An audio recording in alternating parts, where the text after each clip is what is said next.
Okay, I've already made one cut. I wanted to make a point of videoing this. I'm actually going to do it again freestyle. I am not going to use a ruler to guide my hand.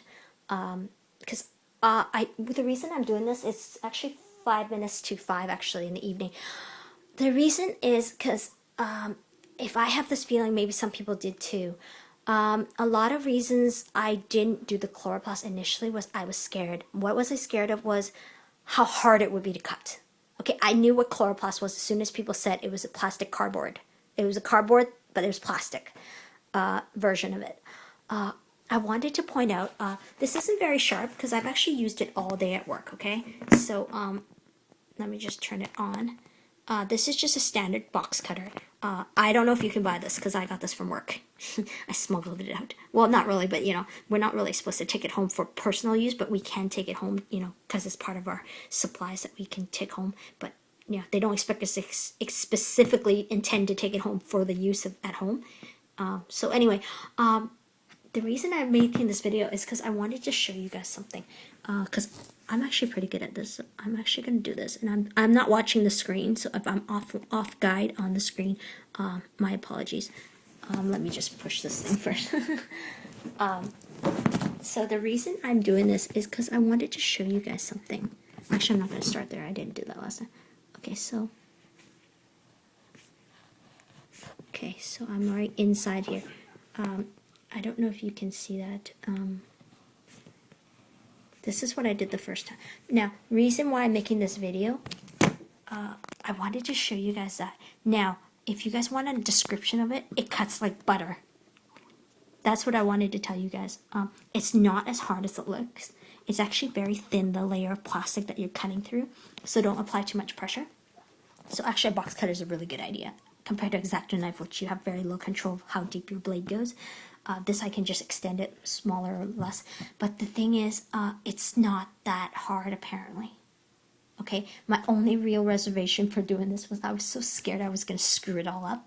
But to be honest, it's not hard at all.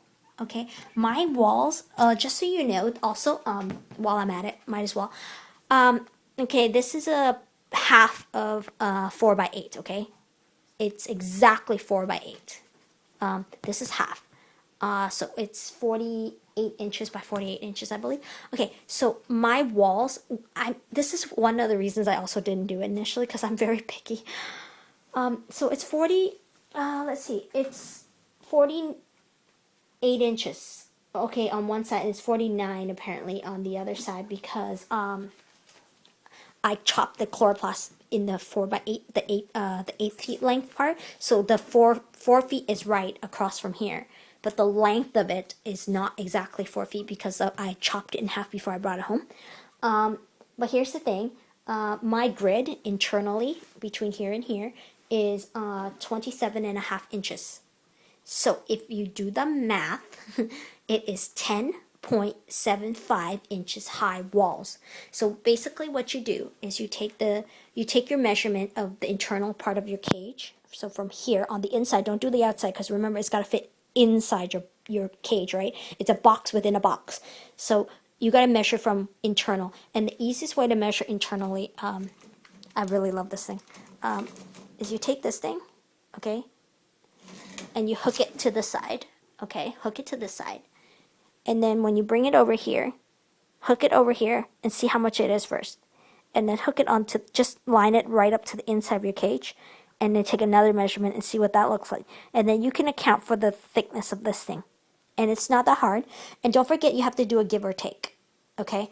Unless you're really good at cutting, then otherwise it doesn't matter. But if you want it to fit really snug, you have to be very, very accurate. You know, you can't have too big of a margin of error. But so basically you figure out that, and you have to figure out if you want to maximize and not waste the wall and make a higher wall. All you got to do is figure out the center, measure this, now minus the internal space that you need for the base. Now what's left is your leftovers. That's what you have to work with for your wall. That's how much you got left over to work with. So then you take that number and you divide it by 2. And that will be your measurement. And depending on centimeters or inches will depend on what you use to initially measure. If you're doing it in centimeters, it's going to be a lot more bigger numbers. So I mean, inches is easy. And since this grid, because I also measured the height initially. Initially, I was going to hopefully go up to the wall, but the exact height of this thing is 14 inches. So, of course, I can't do that because I only have 10.75 to work with. So, anyway, I'm going to continue cutting, and then I'm going to show you how it fits inside. I'm not going to do this part yet. The part that bends up, I'm not going to do. I'm just going to do the base first, just to do a channel and fit it in there, see if it works first before I do the final cut. Okay?